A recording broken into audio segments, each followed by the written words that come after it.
आज हम बात करेंगे सन 2009 में रिलीज हुई मूवी ऑर्फन के बारे में, जिसकी IMDb रेटिंग है 6.9 आउट ऑफ 10 और इसको डायरेक्ट किए हैं जोमा कॉलेट सेरा ने।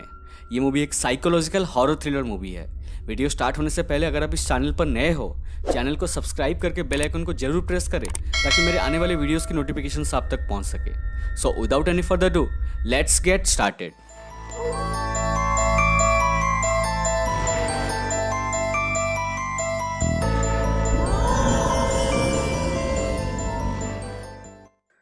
मूवी शुरू होता है एक मैरिड कपल को दिखाते हुए जिनका नाम था केट एंड जॉन।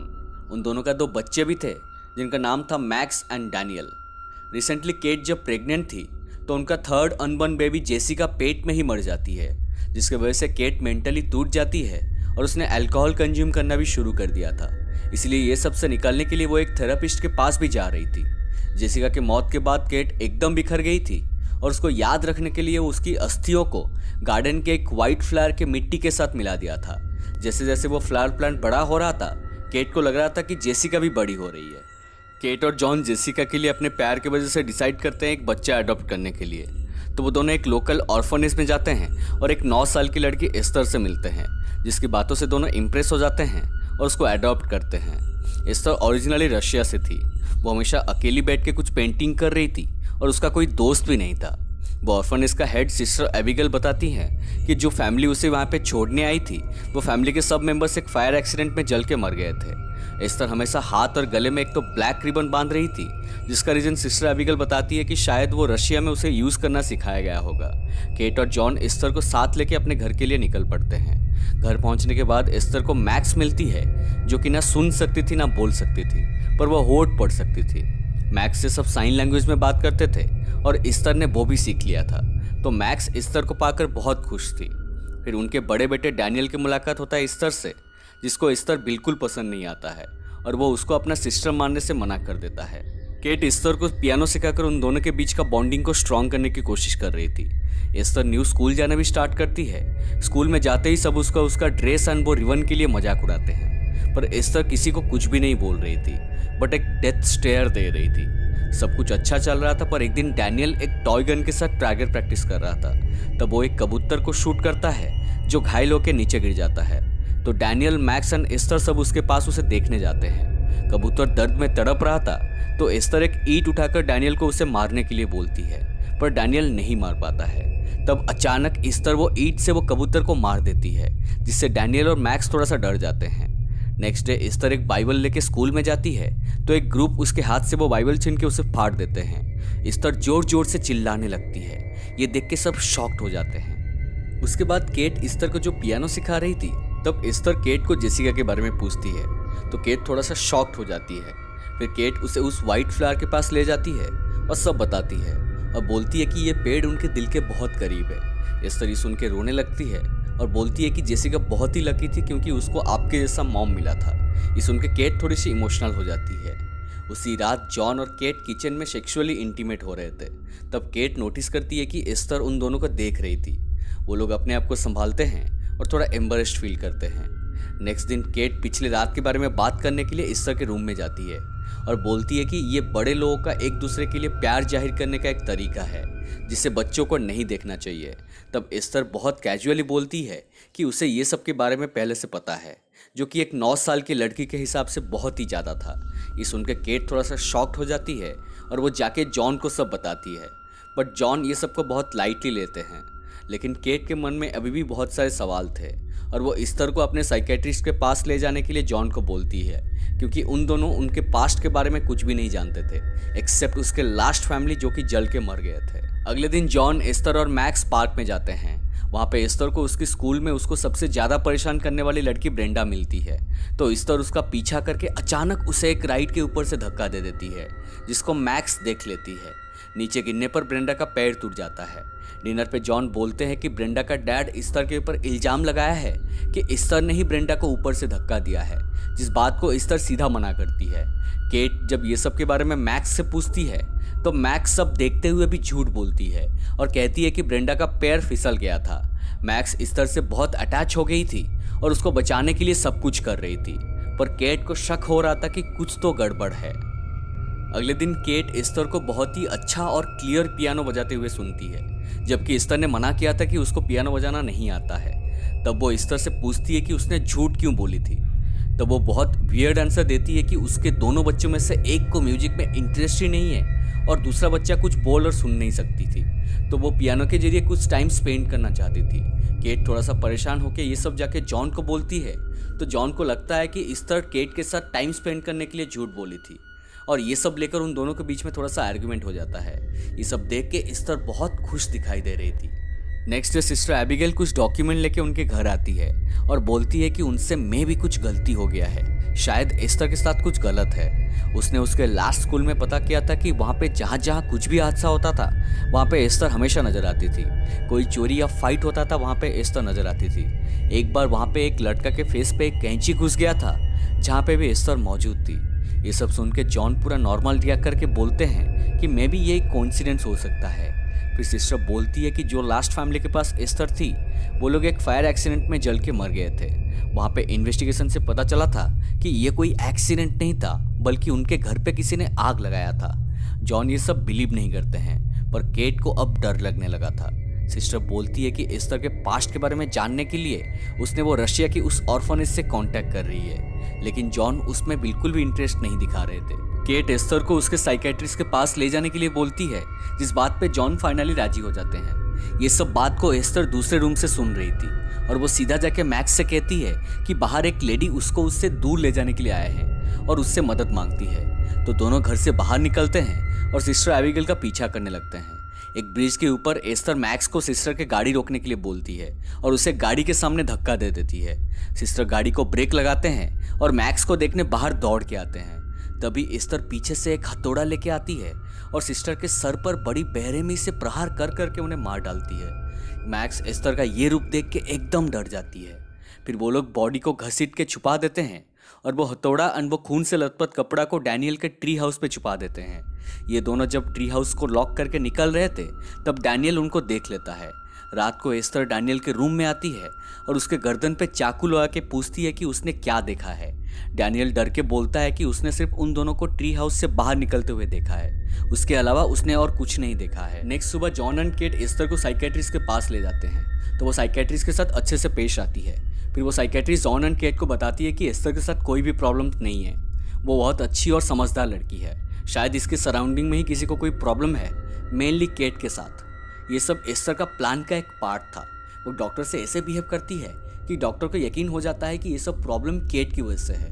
गाइस, यहाँ पे प्रॉब्लम ये था कि इतनी छोटी सी लड़की ये सब कर क्यों रही थी। इसका जवाब हमें वीडियो में आगे मिलेगा। मेरे साथ वीडियो में लास्ट तक बने रहिए। उस तरफ जब सिस्टर एबिगेल वापस नहीं आती तो सब उनको ढूंढने में लग जाते हैं और पुलिस को उनकी डेड बॉडी मिल जाती है।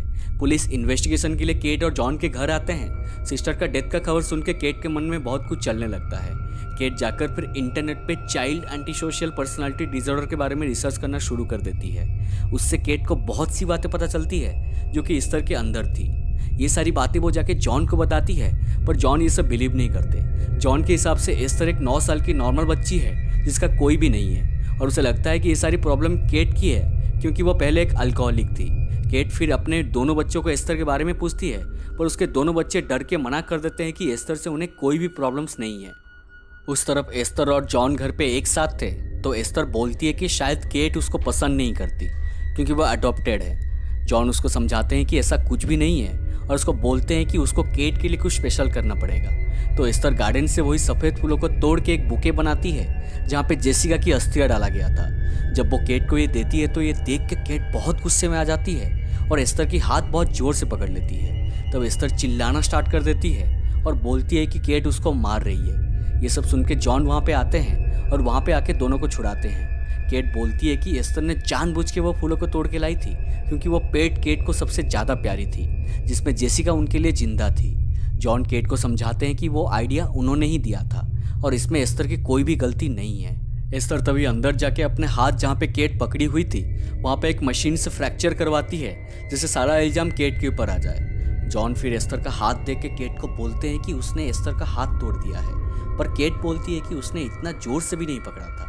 पर जॉन ये सब बिलीव नहीं करते। यहाँ जॉन और केट के बीच में रिलेशनशिप डे बाई डे खराब होने लगा था, जिससे एस्तर बहुत ही खुश दिखाई दे रही थी। कुछ दिनों बाद जब केट अपने बच्चों को स्कूल छोड़ने जाती है तो डैनियल के स्कूल पहले आता है। डैनियल जब सीढ़ी से चढ़ के जा रहा था तो उसका कुछ किताबें गिर जाता है। केट गाड़ी से निकल के उसके किताबें उठाने जाती है। गाड़ी में मैक्स और एस्तर दोनों थे। तभी एस्तर ढलान पे रखी हुई गाड़ी का हैंड ब्रेक हटा देती है और गाड़ी से निकल जाती है। गाड़ी तेजी से पीछे मूव करने लगता है और पीछे से और भी बहुत सारी गाड़ियाँ आ रही थी। केट गाड़ी को रोकने के लिए उसके पीछे भागने लगती है, फिर स्नो से टकराकर गाड़ी रुक जाती है और फॉर्चुनेटली मैक्स बच जाती है। पर यह सब का इल्ज़ाम केट के ऊपर आता है। जॉन और केट का साइकेट्रिस्ट को लगता है कि केट ने फिर से दारू पीना शुरू कर दिया है। तभी एस्तर एक बॉटल लाके उनको देती है जो केट पहले खरीद के रखी थी पर पी नहीं थी। सबका शक यकीन में बदल जाता है। केट सबको समझाने की कोशिश कर रही थी कि ये सबका क्या करा है एस्तर का ही है, पर उस पर कोई यकीन नहीं कर रहा था। जॉन केट को दोबारा रिहाब जाने के लिए बोलते हैं क्योंकि वो चाहते थे कि उसकी शराब की आदत छूट जाए। जॉन बोलते हैं कि अगर वो 1 हफ्ते के अंदर रिहाब नहीं गई तो वो केट को डिवोर्स दे देंगे और बच्चों को अपने साथ ले जाएंगे। ये सब मैक्स सुन रही थी तो उसे बहुत दुख होता है और वो रोने लगती है। तभी पीछे से एस्तर आके उसे बोलती है कि अगर वो किसी को कुछ भी बताया तो वो केट को मार देगी। जब एस्तर वॉशरूम जाती है, डैनियल मैक्स के पास आके उसे गाड़ी वाले इंसिडेंट के बारे में पूछता है और पूछता है कि हैंड ब्रेक एस्तर ने हटाया था कि नहीं। तभी मैक्स उसे हाँ बोलती है और कुछ ड्राइंग्स दिखाती है जिसमें एस्तर की सारे काले कारनामा ड्रॉ किया गया था। पार्क का इंसिडेंट, सिस्टर की मौत और डैनियल के ट्री हाउस, सब कुछ। डैनियल जब ट्री हाउस के बारे में पूछता है तो मैक्स बताती है कि वहाँ पे एस्तर ने सिस्टर को मार के सारा सबूत छुपाई थी। ये दोनों जब बात कर रहे थे एस्तर बाहर से सब सुन रही थी। अगले दिन केट एस्तर के सामान की तलाशी लेती है तो उसे एक बुक मिलता है जिसके पीछे एक इंस्टीट्यूट का नाम लिखा था। वो जाके ये नाम गूगल करती है तो उसे वहाँ का एक फ़ोन नंबर मिलता है। वहाँ पे फ़ोन करके पूछने पर उसे पता चलता है कि वो कोई ऑर्फनेज नहीं था बल्कि एक मेंटल हॉस्पिटल था। ये सुन के केट एकदम दंग रह जाती है। फिर केट ज़्यादा जानकारी के लिए एस्तर के सारे डिटेल्स और फोटो वहाँ पे मेल करती है। इस तरफ डैनियल ट्री हाउस पे एविडेंस लेने जाता है पर वहाँ पे कोई भी सबूत नहीं होता है। तभी पीछे से एस्तर आती है और वो सबूत दिखाती है। फिर उस सबूत को वो नीचे डाल के उसमें आग लगा देती है और डैनियल को उसके अंदर लॉक करके बाहर आ जाती है। आग पूरा ट्री हाउस में फैल गया था और डैनियल जोर से चिल्लाता है। केट खिड़की से आग देखकर दौड़ के आती है। डैनियल मुश्किल से ट्री हाउस के ऊपर से कूद जाता है और बेहोश हो जाता है। तब एस्तर पास में गिरा हुआ एक पत्थर उठा के डैनियल को मारने ही वाली थी कि मैक्स पीछे से आके उसे धक्का दे देती है तो पत्थर उसके हाथ से गिर जाता है। तभी केट वहाँ पे आ जाती है और डैनियल को हॉस्पिटल लेके जाती है। डैनियल की हालत बहुत नाजुक होने के कारण उसे आईसीयू में एडमिट किया जाता है। जब केट थोड़ी बाहर थी तो एस्तर रूम के अंदर आके डैनियल का ऑक्सीजन मास्क हटाकर उसे पिलो से मारने की कोशिश करती है तो मशीन पे फ्लैट लाइन दिखाता है तो उसे लगता है कि डैनियल मर चुका है। फिर डॉक्टर्स आके डैनियल के हार्ट बीट को वापस लेके उसे बचा लेते हैं। केट को पता था कि ये सब एस्तर ने ही किया होगा तो उसके पास जाके उसे वो जोर से एक थप्पड़ मारती है और चिल्लाने लगती है कि वो डैनियल को मारना चाहती है। तभी मेडिकल स्टाफ और जॉन आके उसे एक इंजेक्शन देके उसे रोक लेते हैं।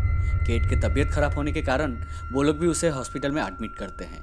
जॉन केट के पास आकर उसे बोलता है कि वो एस्तर और मैक्स को लेकर घर जा रहा है। तभी केट उसे रिक्वेस्ट करती है कि मैक्स को एस्तर के पास ना छोड़ने के लिए, लेकिन जॉन को उसके बात पे भरोसा ही नहीं था तो वो बिना कुछ बोले वहाँ से निकल जाता है। घर जाके जॉन शराब पीने लगते हैं और मैक्स जाके अपने रूम में सो जाती है। तभी एस्तर अपने रूम में पूरा मेकअप लेके और एक औरत जैसे गाउन पहन के जॉन के पास आती है जो कि पूरा ड्रंक था और एक बड़ी औरत जैसे बात करने लगती है। वो जॉन को सिड्यूस करने लगती है। ये सब देख के जॉन पूरा शॉक्ड हो जाते हैं और उन्हें केट की बातों पर थोड़ा थोड़ा यकीन आने लगा था। जॉन फिर एस्तर को डांटते हैं और एस्तर रिप्लाई देती है कि उससे एक बच्चों की तरह नहीं बात करने के लिए। जॉन एस्तर को डांट के अपने कमरे में जाने के लिए बोलते हैं। एस्तर फिर ऊपर जाके अपने कमरे में रोने लगती है। तभी हॉस्पिटल में केट को वही इंस्टीट्यूट के एक डॉक्टर का कॉल आता है और वो केट से पूछते हैं कि जो फोटो और डिटेल्स उसने भेजी थी अभी वो लड़की उनके पास है या नहीं। तो केट बोलती है कि वो अपने पति और बेटी के साथ घर पे है। तब डॉक्टर बोलते हैं कि अभी अपने पति को फ़ोन करने के लिए और अपने बच्चों को लेकर वहाँ से निकलने के लिए और फिर पुलिस को कॉल करने के लिए। फिर डॉक्टर जो बताते हैं ये सुन के केट के पैरों के नीचे से ज़मीन खिसक जाती है। डॉक्टर बताते हैं कि वो कोई 9 साल की बच्ची नहीं है, वो एक 33 साल की औरत है। उसे एक रेयर हार्मोनल डिसऑर्डर है जिसमें इंसान बच्चों जैसा दिखते हैं पर वो बच्चे होते नहीं हैं। और बताते हैं कि उसका असली नाम लीना है और वो आज से पहले 7 लोगों की खून कर चुकी है। वो हमेशा बच्चों जैसे रहती है और ऐसे ही इनोसेंट फैमिली को फंसाती है। फंसाने के बाद वो हस्बैंड को सिड्यूस करने के लिए कोशिश करती है और अगर उसमें वो सफल नहीं होती तो उसके साथ पूरा फैमिली का मर्डर कर देती है। इससे पहले वो एक फैमिली को फंसाया था और पूरा परिवार को एक साथ आग में जला दिया था। वो बहुत ही ज़्यादा वायलेंट थी और इससे पहले वो मेंटल हॉस्पिटल में एडमिट थी। उसका दोनों हाथ और गले को वहाँ पे एक चेन से बांध के रखा जाता था, जिसका निशान आज भी उसके बॉडी में है। केट अब समझ जाती है कि क्यों एस्तर हमेशा अपने हाथ और गले में वो ब्लैक रिबन बांधती थी। केट अब बिना देरी करे अपने घर की तरफ निकल पड़ती है। यहाँ घर पे जॉन एस्तर के पेंटिंग्स को देखते हैं, जो कि ईवी रेस में बहुत ही डरावनी और वायलेंट थी, जो कि नॉर्मल लाइट में बिल्कुल नजर नहीं आती थी। तभी केट जॉन को कॉल करती है तो जॉन फोन उठाने जा रहे थे कि लाइट चली जाती है, जो कि एस्तर ने ही किया था। फिर अचानक अंधेरे में एस्तर जॉन को एक चाकू से पीछे से वार करती है और बार बार प्रहार करके उन्हें जान से मार डालती है। केट अब घर पे पहुंच जाती है और देखती है कि जॉन की डेड बॉडी नीचे पड़ी हुई थी और मैक्स भी कहीं पे नजर नहीं आ रही थी। मैक्स डर के गार्डन में छुप गई थी, जिसको एस्तर ढूंढ रही थी। एस्तर को यह भी पता चलता है कि केट घर पे पहुंच गई है। एस्तर के पास जॉन का एक गन थी, जिससे वो केट के ऊपर गोली चलाती है, जो केट के हाथ को लगता है। तो केट भाग के अपने गार्डन के छत के ऊपर चली जाती है, जो कि पूरी तरह ग्लास की बनी हुई थी, और देखती है कि मैक्स एक पेड़ के पीछे छुपी हुई है। तभी वहां पे एस्तर आ जाती है और मैक्स को देख लेती है। वो मैक्स के ऊपर गोली चलाने लगती है, पर मैक्स बच के वहां से भाग जाती है। ये सब देख के केट ऊपर से ग्लास तोड़कर सीधा एस्तर के ऊपर कूद जाती है और दोनों वहीं पे बेहोश हो जाते हैं। फिर मैक्स आके केट को उठाती है तो केट, मैक्स और वो गन को लेकर बाहर निकल जाती है। केट देखती है कि कुछ पुलिस की गाड़ी उनके घर की तरफ आ रही थी, क्योंकि उसने घर आते टाइम पुलिस को कॉल कर दिया था। वो थोड़ी चैन की सांसें ले रही थी कि तभी अचानक एस्तर पीछे से उन दोनों की तरफ एक चाकू लेके भाग के आती है। केट गोली चलाने से पहले एक बर्फ से जमी हुई लेक के ऊपर फिसल जाती है और उसके हाथ से वो गन भी गिर जाती है। एस्तर केट को मारने की कोशिश करती है, तभी मैक्स वो गन को उठाकर एस्तर के ऊपर गोली चलाती है, पर वो गोली सीधा जाके बर्फ पे लगती है और आइस टूटने लगती है और एस्तर केट दोनों पानी में गिर जाते हैं। केट बहुत ही मुश्किल से तैर के ऊपर आती है तो पीछे से एस्तर एक हाथ में चाकू लिए उसके पैर को पकड़ लेती है और बोलती है, मुझे मरने मत दो मम्मी। केट ये सुन के बोलती है कि वो उसकी मम्मी नहीं है और एस्तर के गर्दन के ऊपर एक जोर से किक मारती है, जिससे उसकी गर्दन टूट जाती है और वो पानी में डूब जाती है। केट और मैक्स दोनों बच जाते हैं और यहाँ पे मूवी खत्म हो जाती है। सो गाइस, ये थी ऑर्फन मूवी की हिंदी एक्सप्लेनेशन। होप आपको वीडियो अच्छा लगा हो। अगर आपको अच्छा लगा तो प्लीज़ वीडियो को लाइक करें, शेयर करें और अपना एक्सपीरियंस कमेंट सेक्शन में ज़रूर बताइए। चैनल को सब्सक्राइब करके बेल आइकन को प्रेस कर दीजिए ताकि मेरी आने वाली वीडियोस की नोटिफिकेशन आप तक पहुंच सके। मिलते हैं नेक्स्ट वीडियो में, तब तक stay home and take care.